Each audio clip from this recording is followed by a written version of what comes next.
அப்போ ஒரு நாள் அவருடைய ஆட்கள்கிட்ட சொன்னாராம், நான் சாதாரண கிடையாது, நான் தேவன். அதனால என்னுடைய ராஜ்யத்துல என்னை தேவனா நடத்தணும் அப்படின்னு சொன்ன உடனே ரோம ராஜ்யத்துல ஒரு புது வார்த்தையை கொண்டு வந்தாங்க. அது என்னன்னா, சீசர் கர்த்தர். ஒவ்வொரு வருஷமும் ஒரு தடவை எல்லாரும் போய் நம்ம செய்யற மாதிரி அமெரிக்கால வருஷத்துக்கு ஒரு கார் ரெஜிஸ்ட்ரேஷன் பண்றோம். அது மாதிரி ரோம ராஜ்யத்துல உள்ள எல்லாரும் போய் அங்க உள்ள தலைவர்களை பார்த்து அவங்க அந்த இடத்துல இருக்க முடியும் அப்படின்னு அனுமதி மறுபடியும் வாங்கும்போது எல்லாரும் கையை தூக்கி சீசர் கர்த்தர் அப்படின்னு சொல்லணும் அப்படின்ட்டு ஒரு சட்டம் போட்டாங்க. ஜூலியஸ் சீசர் இறந்து போனாரு. அகஸ்டஸ் சீசர் வரும்போது தான் ஆண்டவராகிய இயேசு கிறிஸ்து இந்த உலகத்துல பிறந்தாரு. அதுக்கு பிறகு ஒரு ரெண்டு சீசர்கள் இருந்தாங்க. பிறகு நீரோங்கிற சீசர் வந்தாரு. நீரோ வர ஆண்டவராகிய இயேசு கிறிஸ்து இந்த உலகத்தை விட்டு மறுபடி திரும்பி போயிட்டாரு. கிறிஸ்தவ சபை மெதுவா வளர தொடங்கிச்சு. பவுல், பேதுரு, யோவான் போன ஆட்கள் சபைகளை ஸ்தாபித்தாங்க. சபைகளை ஸ்தாபித்தது மட்டும் இல்ல, சபைகளுக்கு புஸ்தகங்கள் எழுதினாங்க. அப்ப இந்த கிறிஸ்தவ கூட்டம் கூட கூட நம்ம வருஷத்துக்கு ஒருக்கா போய் சீசர் கர்த்தர்னு சொல்றாமே, அது சரியா? ஏன்னா அவங்க எல்லாருக்கும் அந்த கர்த்தருங்கிற வார்த்தை ரொம்ப ஆழமான அர்த்தம் உள்ள வார்த்தை. அது என்னங்கிறது தான் இன்னைக்கு சாயங்காலம் நான் உங்க கூட சொல்ல போறேன். உடனே இந்த கிறிஸ்தவ மக்கள், சீசர் எங்களுக்கு கர்த்தர் அப்படின்னு நாங்க எப்படி சொல்ல முடியும்? உடனே சபை தலைவர்கள் என்ன சொன்னாங்க, அப்ப நம்ம இன்னொரு மாதிரி வார்த்தையை கொண்டுருவோம். நமக்கு சீசர் கர்த்தர் கிடையாது, இயேசு நமக்கு கர்த்தர். இந்த ரெண்டுக்கும் ஒரு தொடர்பும் கிடையாது. நம்ம இயேசு கர்த்தர் அப்படின்னு சபைகள்ல சேரும்போது சொல்றோம். வருஷத்துக்கு ஒருக்கா தான் போறோம்.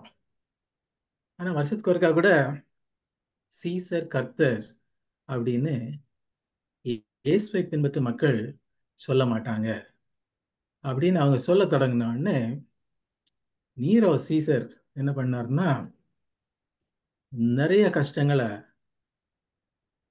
ஆதி சபைக்கு கொண்டு வந்தாரு. அவங்களுக்கு கிடைக்க வேண்டிய சலுகைகள் கிடைக்கல. சீசர் கர்த்தர் அவங்க அப்படின்னு சொல்லாட்டினா அவங்கள பெரிய பெரிய மைதானங்கள்ல விட்டு, காட்டு மிருகங்களை அவங்க மேல ஏறி விட்டு, அவங்கள கொதறி எடுத்து, அவங்கள சிலுவைகள்ல அரைஞ்சி ரொம்ப ரொம்ப கஷ்டப்படுத்தினாங்க. அப்ப ஆதி சபையில அப்படிப்பட்ட ஆட்கள் தான் இருந்தாங்க. எங்க உயிர் போனாலும் பரவாயில்ல, 365 நாள்ல ஒரு நாள்ல ஒரு நிமிஷம் இருந்தா கூட பரவாயில்ல, நாங்க சீசர் கர்த்தர்னு சொல்ல மாட்டோம், ஏசு கர்த்தர் அப்படின்னு சொல்லுவோம் அப்படின்னு சொல்லி நிறைய பேரு அவங்களுடைய உயிரை பலி கொடுத்தாங்க. அப்ப இது என்ன பெரிய காரியம்? ஏன் ஆதி சபையில சீசர் கர்த்தர் அப்படின்னு சொல்ல மாட்டேங்கிறாங்க, ஏசு கர்த்தர் அப்படின்னு மட்டும் சொல்றாங்க அப்படின்ட்டு யோசிக்கும் பொழுது, இந்த கர்த்தர் அப்படிங்கிற வார்த்தை என்ன அர்த்தம் உள்ளது, என்னத்தினால இந்த ஆட்கள் சீசர் கர்த்தர் அப்படின்னு சொல்ல மாட்டோம் அப்படின்னு சொன்னாங்கன்னு பார்ப்போம். ஸோ கர்த்தர் அப்படின்னா என்ன? நம்ம கேட்குற எல்லாரும் தயவுசெய்து கொஞ்சம் ஊக்கமா கேளுங்க. ரொம்ப லகுவா கர்த்தராகி இயேசு கிறிஸ்து அப்படின்னு சொல்லிடுறோம். ஆங்கிலத்துல இந்த கர்த்தருங்கிற வார்த்தை லார்ட், லார்ட் ஜீசஸ் கிரைஸ்ட், ரொம்ப லேசில் சொல்லிடுறோம். ஆனா மூல பாஷையில போகும்பொழுது இந்த கர்த்தருங்கிற வார்த்தைக்கு ரொம்ப ஆழமான அர்த்தம் இருந்துச்சு. அந்த அர்த்தத்தை நான் உங்களுக்கு இங்க வச்சிருக்கிறேன். கர்த்தர்னா என்ன? என்னுடைய வாழ்க்கையின் ஒவ்வொரு ஒவ்வொரு அம்சத்தையும் தானாக முன்வந்து ஒருவரின் ஆளுமையின் கீழ் சரணடைத்தல். அப்ப வருஷத்துக்கு ஒருக்கா சீசர் கர்த்தர் அப்படின்னு சொல்ற போது அவங்க என்ன சொல்றாங்க? என்னுடைய வாழ்க்கையில உள்ள எல்லா காரியங்களையும் கொண்டு வந்து உமக்கு கீழே நான் அதை வைக்கிறேன், நான் உங்களுடைய அடிமை அப்படின்னு சொல்றாங்க. இயேசுவை பின்பற்றவங்க என்ன சொன்னாங்கன்னா, அது முடியாது, கர்த்தனை நாங்கள் அப்படி சொல்ல முடியாது. ஏன்னா எங்களுடைய கர்த்தர் வேற ஒரு ஆள், எங்களுடைய கர்த்தர் இயேசுவானவர். அதனால 4 வார்த்தைகளை நான் உங்களுக்கு இந்த அர்த்தத்துல சொல்றேன். முதலாவது வார்த்தை ஏன். என்னுடைய வாழ்க்கையில நான் கர்த்தர்னு சொல்ல போயிட்டேன்னா, ஆதி சமயத்துல அவங்களுக்கு என்னன்னா, அவங்க சபையா தீர்மானம் பண்ணல, அவங்க குடும்பமா கூட தீர்மானங்கள் பண்ணல, ஒவ்வொருத்தரும் தனிப்பட்ட முறையில தீர்மானம் எடுத்தாங்க. இயேசு கர்த்தர், கர்த்தராகிய இயேசு கிறிஸ்து அப்படின்னு சொன்னா அந்த வாயில சொல்ற ஆட்கள் ஒவ்வொரு ஆளும் என்ன சொல்றாங்க? என்னுடைய வாழ்க்கையில, என்னுடைய வாழ்க்கையில என்ன ஒவ்வொரு அம்சமும், நான் வாரத்துக்கு ஒருக்கா கோயிலுக்கு போறேன், வாரத்துக்கு 2 நாள் கோயிலுக்கு போறேன், அப்ப மட்டும் இயேசு கர்த்தர்னு சொல்ற மாதிரி கிடையாது.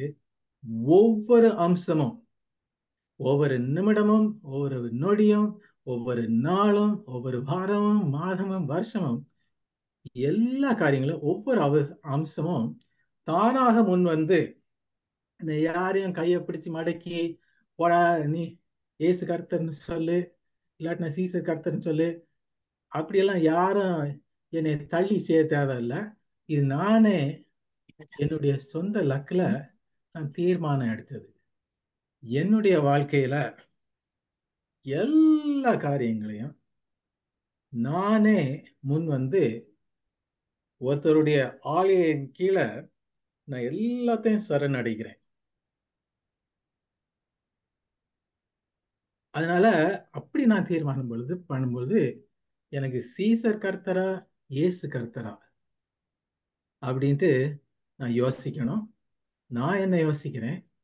இயேசு எனக்கு கர்த்தர், அதனால எனக்கு உயிர் போனாலும் பரவாயில்ல, இயேசு தான் எனக்கு கர்த்தர் அப்படின்னு சொல்லி ஆதி சபையில விசுவாசிகள் இருந்தாங்க.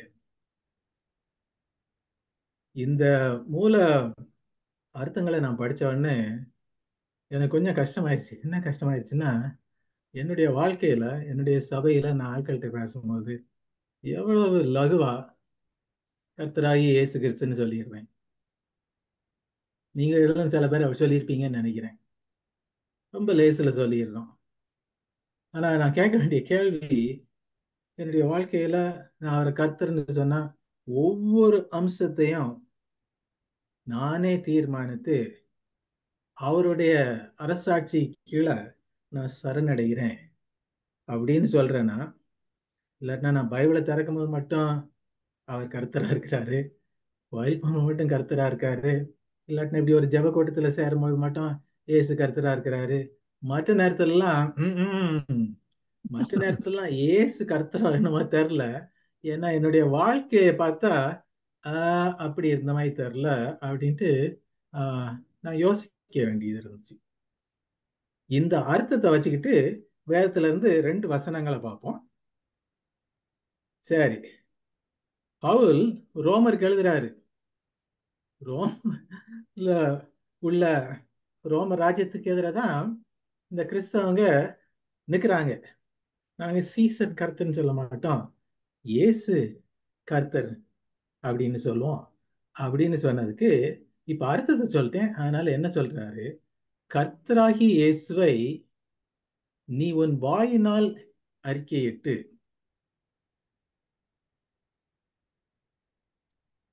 வருஷத்துக்கு ஒருக்கா போய் சீசர் கர்த்தர் அப்படின்னு நான் அறிக்கையிடுறதுக்கு பதிலா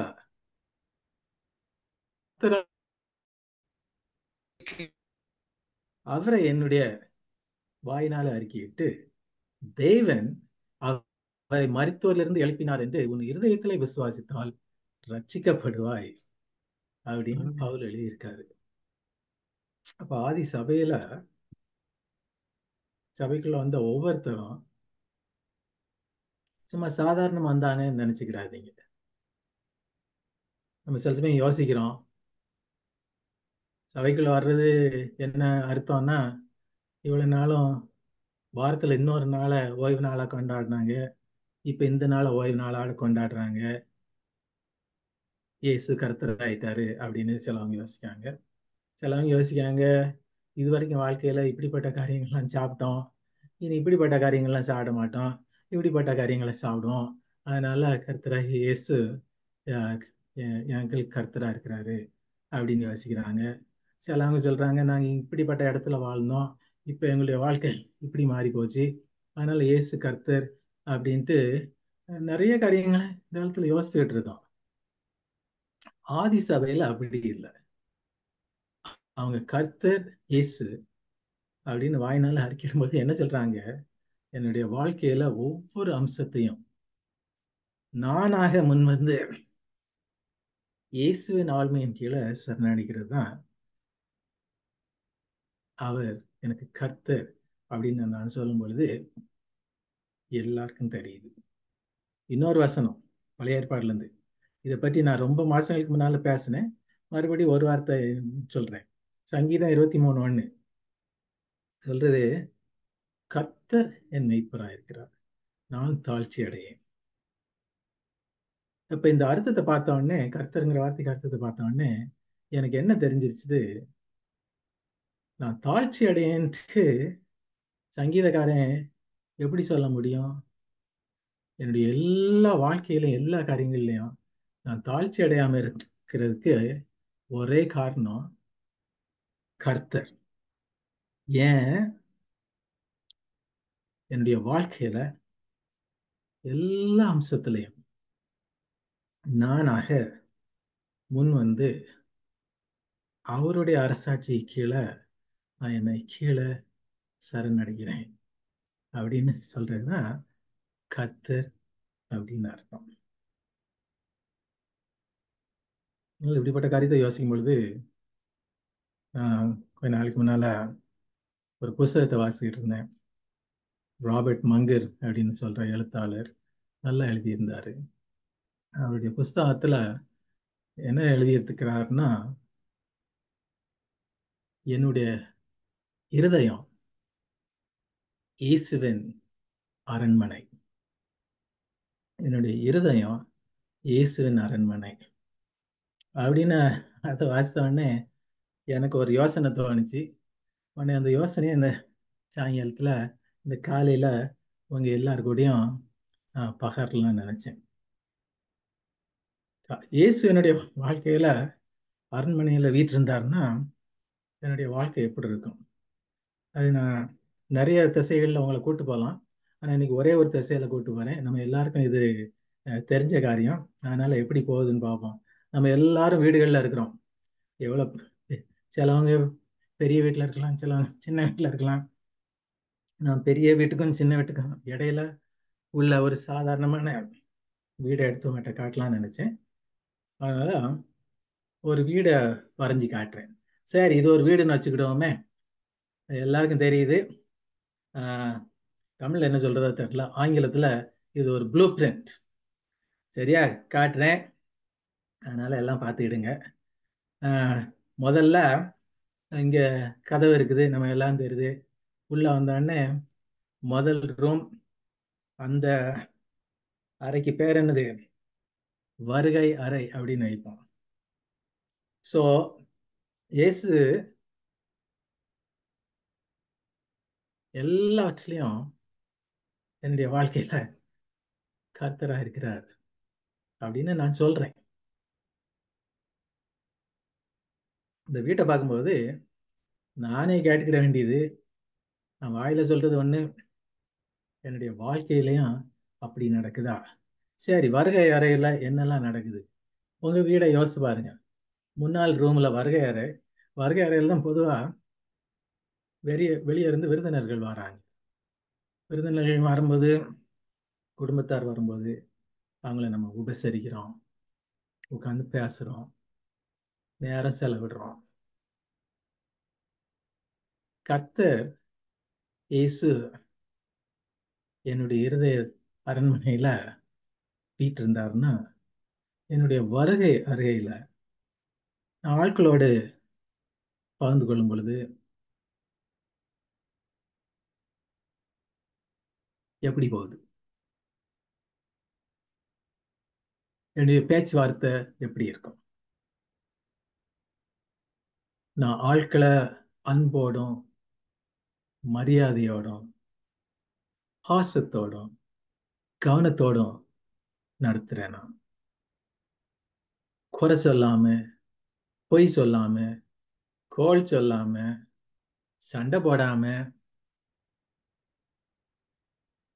என்னுடைய வருகை அறையில என்னுடைய வாழ்க்கையில நான் ஆட்கள்கிட்ட பழகும் பொழுது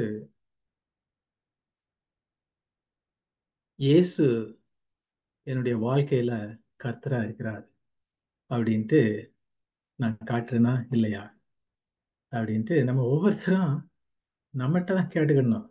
வீட்டில் உள்ள மற்ற ஆட்கள்கிட்ட கூட கேட்காதீங்க, உங்ககிட்ட மட்டும் கேளுங்க. ஏன்னா நம்ம கர்த்தருடைய இந்த வார்த்தைக்கு அர்த்தத்தை சொன்னோம்.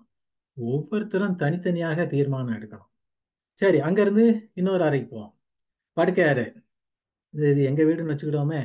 எங்க வீட்டுல 2 படுக்கை அறை இருக்கு. இது முதல் படுக்கை அறை. முதல் படுக்கை அறையில் தான் எங்க அஹ், சின்ன பிள்ளை அஹ், சின்னதா இருக்கும்போது படுப்பா. அப்ப அந்த படுக்கை அறைக்குள்ள போகும்பொழுது என் பிள்ளை இருக்கிறா, நாங்க பெற்றோர் இருக்கிறோம். இயேசு கர்த்தரா இருந்தா என் பிள்ளை அறையில எப்படிப்பட்ட காரியங்கள் நடக்கும், எப்படிப்பட்ட காரியங்கள் இருக்கும், எப்படிப்பட்ட காரியங்களை பேசுவோம். நான் என்னுடைய பிள்ளைங்களை வளர்க்கும் பொழுது, நம்ம நிறைய பேர், நான் 2 வருஷத்துக்கு முன்னால நான் தாத்தா ஆயிட்டேன். இப்ப பிள்ளைங்களை வளர்க்குறது மட்டும் இல்ல, இப்ப பேர பிள்ளைங்களையும் வளர்க்கும்போது எப்படிப்பட்ட காரியங்களை என்னுடைய வாழ்க்கையில இருந்து சின்ன பிள்ளைங்களுக்கு நான் உதாரணமா காட்டுறேன். அவங்க என்னை பார்க்கும் பொழுது அப்பாவோ தாத்தாவோ பரவாயில்ல, கோயில்ல ஒரு முதல்வரோ போதவரோ பரவாயில்ல, சின்ன பிள்ளைங்கள்லாம் என்னை பார்க்கும்போது என்ன நினைக்கிறாங்க? இந்த ஆளு இயேசுவை கர்த்தரா வச்சிருக்கிறார், அதனால தான் எங்களை இப்படி நடத்துறாரு, எங்கள்கிட்ட இப்படி பேசுறாரு அப்படின்னு சொல்லுவாங்களா சொல்ல மாட்டாங்களா அப்படிங்கிறத நான் கேட்டுக்கிடணும், நான் ஆராய்ஞ்சு பார்க்கணும். சரி, அடுத்த அறைக்கு போவோம். வேலை அறை. நம்ம நிறைய பேரு இங்கேயாவது எல்லாரும் ஒரு வீட்டில் ஒரு வேலை அறை வச்சிருக்கிறோம். நம்ம கம்ப்யூட்டர் உட்காந்துருக்கு, புஸ்தகங்கள் இருக்கு, செய்ய வேண்டிய காரியங்கள்லாம் செய்கிறோம். என்னுடைய வேலை அறைக்கு போகும்பொழுது இயேசு கர்த்தரா இருந்தாருன்னா என்னுடைய வேலை எப்படி போகுது? என்னை ஒருத்தரும் பார்க்காம இருந்தாலும் என்னுடைய வேலையை நான் திறன்பட செய்கிறேன். நான் இல்லாட்டினா எவ்வளவுக்கு எவ்வளோ பிந்தி வேலைக்கு போகலாம், எவ்வளோக்கு எவ்வளோ முந்தி வேலையிலேருந்து கிளம்பலாம், அப்படி செஞ்சோம் முழு சம்பளம் வாங்கிக்கலாம் அப்படின்னு செய்கிறேன். நான் என்னுடைய வேலை பழக்கங்கள் எல்லாம் நேர்மையா இருக்கணும். நான் யார்கிட்டையும் லஞ்சம் கொடுக்கறதும் இல்லை, யார்ட்டையும் லஞ்சம் வாங்குறதும் கிடையாது. நான் கம்ப்யூட்டர்ல என்ன பார்க்கிறேனோ பார்க்குற காரியங்கள் எல்லாம் தூய்மையான காரியங்களா இருக்கணும். இருக்குதா? ஏன்னா நான் ஊர் வழியே சொல்லிட்டு போறேன்ல, இயேசு கர்த்தரா இருக்கிறாருன்னு. ஊர்க்காரங்கெல்லாம் நான் சூட் போட்ட உடனே, ஓ பாரு, ஆஹ், அவன் வாழ்க்கையில இயேசு கர்த்தரா இருக்காருன்னு சொல்லுவாங்க. ஆனா எனக்கு மட்டும்தான் தெரியும், இயேசுக்கும் தெரியும்.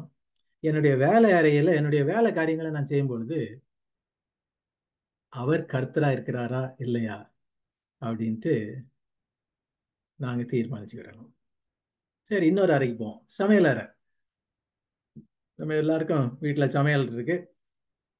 எத்தனை பேரு சாப்பாடு நேரம் வந்துருச்சு, சமைக்க போறோம் அப்படின்னா, இயேசு இந்த சமையல் அறையில நின்னாருன்னா எப்படிப்பட்ட காரியங்களை நான் சமைக்க போறேன்? ரோமர் இன்னும் 2 அதிகாரங்கள் தாண்டி போனா ரோமர் 12 சொல்றாரு, உங்க உடம்ப ஜீவ பலியாய் ஒப்பு கொடுங்க அப்படின்னு சொல்றாரு. அப்ப இயேசு எனக்கு கர்த்தரா இருந்தா நான் என்னுடைய சமையல் அறையில செய்ய வேண்டிய எல்லா காரியங்களும் எப்படி செய்யறேன்? அவருக்கு பிரியமான காரியங்களை செய்யறேன்னா, நான் ராத்திரி படுக்கிறதுக்கு முன்னால சமையல் அறையை சுத்தமா வச்சுட்டு போறேன்னா, என்னுடைய அத்தை, உங்க நிறைய பேருக்கு என்னுடைய அத்தையை தெரியும், டோரா அத்தை. அஹ் டோரா அத்தை முதல்ல நான் கல்யாணம் கட்டினோன்னு சொல்லுவாங்க, அவங்க அம்மா அவங்களுக்கு சொன்னாங்க, என்னன்னா ஒவ்வொரு நாள் ராத்திரியும் சமையல் அறைய சுத்தமா வச்சுட்டு தான் படுக்க போகணும். என்ன ராத்திரி தேவதூதர்கள் கர்த்தர் யார் வந்தாங்கன்னா, இது என்ன இப்படி கிடக்கே அப்படின்னு சொல்லுவாங்க. அதனால வீட்டை சுத்தமா வச்சிருக்கணும் அப்படின்னு சொல்லுவாங்க. அப்ப என்னுடைய சமையலறை நான் காரியங்களை செய்யும் பொழுது எப்படி துப்புரவா காரியங்களை செய்யறேன்னா அப்படின்னு நான் கேட்டுக்கிடணும். வேற அது பக்கத்துல இன்னொரு அறை இருக்கு, சாப்பிடுற அறை இருக்கு. உங்க எல்லாருக்கும் தெரியும், நம்ம எல்லாருக்கும் பக்கத்துல சாப்பிடுற அறை. நம்ம உட்காந்து சாப்பிடுறோம், குடும்பத்தார் வராங்க உட்காந்து சாப்பிடுறாங்க, பிரியமானவங்க வராங்க உட்காந்து சாப்பிடுறாங்க. நம்ம சாப்பாட்டு மேசையை சுத்தி உட்கார்ந்து சாப்பிடும்போது எப்படி சாப்பிடுறோம்? இயேசு கர்த்தர் அப்படிங்கிறத நினைச்சு ஞாபகத்துல வச்சு சாப்பிடுறோமா? அந்த மேசையை சுத்தி நம்ம பேசும்போது என்ன மாதிரி காரியங்களை பேசுறோம்? இயேசு என்னுடைய கர்த்தர் அப்படிங்கிறத காட்டுறது என்னுடைய வார்த்தையில இருந்தும் என்னுடைய வாய்க்குள்ள போடுற காரியங்கள்லையும் இருக்குதா அப்படின்ட்டு நான் கேட்கணும் அந்த கேள்வியை. சரி, அங்கிருந்து இன்னொரு அறைக்கு போவோம், குடும்ப அறை. இந்த குடும்ப அறையில பொதுவா முன்னால இந்த வருகை அறை இருக்கு. நிறைய ரொம்ப நெருங்கின நாள்கள் தான் இந்த வருகை அறையில இருந்து இந்த குடும்ப அறைக்கு ஓடுவோம். ஏன்னா அங்க பின்னால இருக்கும், நிறைய பேர் வீட்டுல அந்த ரூம்ல தான் ஒரு டிவி இருக்கும், விளையாடுவோம், பேச்சுவார்த்தைகள் எல்லாம் நடக்கும். நான் நல்ல பொருள காரியங்களை சந்தோஷமா செஞ்சுட்டு இருக்கும்போது என்னுடைய குடும்ப அறையில என்னெல்லாம் நடக்குதோ, என்னெல்லாம் பாக்குறோமா டிவியில, இயேசு கர்த்தரா இருக்கிறாரு, அதனால இப்படிப்பட்ட காரியங்கள் தான் எங்க குடும்ப அறையில செய்வோம் அப்படின்னு நான் செய்யறேனா இல்லையா அப்படின்ட்டு நான் கேட்டுக்கிடணும். அங்கிருந்து அடுத்த அறைக்கு போவோம், நான் படுக்கிற படுக்கிற அறைக்குள்ள பொதுவா நம்ம நிறைய பேரை விடுறது கிடையாது. ரொம்ப தனிமையா இருக்கிற அறை. அந்த தனிமையா இருக்கிற அறைக்குள்ள நான் கேட்க வேண்டிய கேள்வி, இயேசுவை உள்ள விட்டுருக்கிறேன்னா என்னுடைய படுக்க அறையில நடக்கிற எல்லா காரியங்களும் அவர் பார்க்கும்போது நான் இவனுக்கு கர்த்தரா இருக்கிறேன், அதனால தான் இவன் படுக்க அறையில இப்படிப்பட்ட காரியங்கள் நடக்கு அப்படின்னு இயேசு சொல்லுவாரா? அப்படின்ட்டு நான் கேட்டுக்கிட வேண்டிய முக்கியமான கேள்வி. சரி, அங்கிருந்து கூட போய் தள்ளிப்போம். நம்ம கழிவறை இருக்கு. கழிவறை எல்லாரும் ஒவ்வொரு நாளும் உபயோகிக்கிறோம். கழிவறையில போய் என்னென்ன காரியங்கள் செய்யறனோ, குளிக்க வேண்டிய காரியங்கள் எல்லாம் செய்யும்பொழுது எத்தனை தடவை, ஆண்டவரே, இந்த அறையில நான் என்ன செஞ்சாலும் யாராவது பார்த்தாங்கன்னா இவன் இயேசுவ கர்த்தரா வச்சிருக்கான், அதனாலதான் இப்படி இவன் சில காரியங்களை செய்யறான் அப்படின்னு ஆட்கள் சொல்லுவாங்களா, சொல்ல மாட்டாங்களா அப்படிங்கிற கேள்வியை நான் கேட்டுக்கிடணும். வேற இன்னொரு யாரையும் சேர்த்து பாட்டேன். நம்ம சிலர் சொல்லலாம், இது என்ன சேமிப்பாறைன்னு எழுதி வச்சிருக்கிறேன். சிலவங்களுக்கு சேமிப்பாறை இருக்கு, சிலவங்களுக்கு கராஜ் இருக்கு. கராஜ்னு சொன்னா பொதுவாக காரை தான் அங்க நிறுத்துவாங்க. சிலவங்களுக்கு காரை உள்ள வைக்கிறதுக்கு இடம் இல்லை, ஏன்னா அந்த இடமும் சேமிப்பு அறையா மாறிடுச்சு. ஒன்னே தூர போடுறதுக்கு மனசே வராது, அதனால கூட்டி கூட்டி சேர்த்து வைக்கிறோம். அப்படிப்பட்டவங்க இது போனா, சேமிப்பு அறைக்குள்ள போனா யாரும் உங்க சேமிப்பு அறையை பார்த்தா, ஆ, இந்த அறையை பாரு, இவனுடைய வாழ்க்கையில இயேசு கர்த்தரா இருக்கிறாரு, அதனாலதான் இந்த அறை இவ்வளவு அழகா சுத்தமா அடுக்கி ஒழுங்கா இருக்கு அப்படின்னு சொல்லுவாங்களா? இல்லாட்டா இது என்னடா, ஒரு புயல் அடிச்ச மாதிரி இல்ல இருக்கு இந்த அறை அப்படின்னு சொல்லுவாங்களா அப்படின்ட்டு நான் கேட்டுக்கிட வேண்டிய முக்கியமான கேள்வி. சரி, இவ்வளவு சொல்லிட்டேன். இப்ப மறுபடி வசனத்துக்கு போவோம். கர்த்தராகிய இயேசுவை நீ உன் வாயினால் அறிக்கையிட்ட விட்டால், பவுல் என்ன சொல்றாரு, உன்னுடைய வாயினால அறிக்கையிடுறதுக்கு முன்னால உன்னுடைய வாழ்க்கையில நீ அறிக்கையிட்டு இருக்கணும். உன்னுடைய வாழ்க்கையில அறிக்கையிட்டா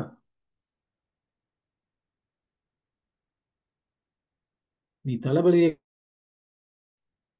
சீசர் கர்த்தர் அப்படின்னு சொல்ல அவன் உன்னை சொல்லும் போது உன்னுடைய வாழ்க்கையில அவர் கர்த்தரா இருந்தாருன்னா நீ சீசர் கர்த்தர்னு சொல்ல மாட்ட.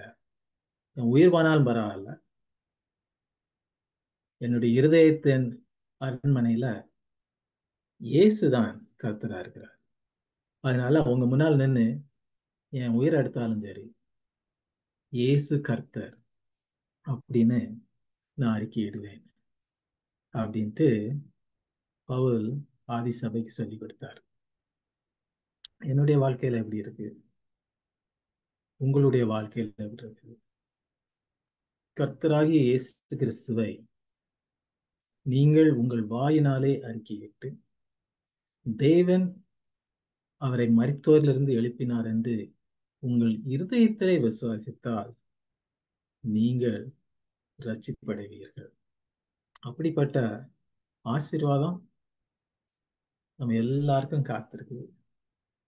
ஆனா அந்த ஆசீர்வாதத்தை பெறுறதுக்கு தீர்மானம் நம்ம தான் செய்யணும். நான் மறுபடியும் சொல்றேன், வேற யாரும் நம்மகிட்ட நம்மளை திருத்தி இப்படி செய் அப்படி செய்யன்னு சொல்ல தேவையே இல்லை. ஏன்னா நம்ம எல்லாரும் அவரவர் தீர்மானங்களை எடுப்போம்.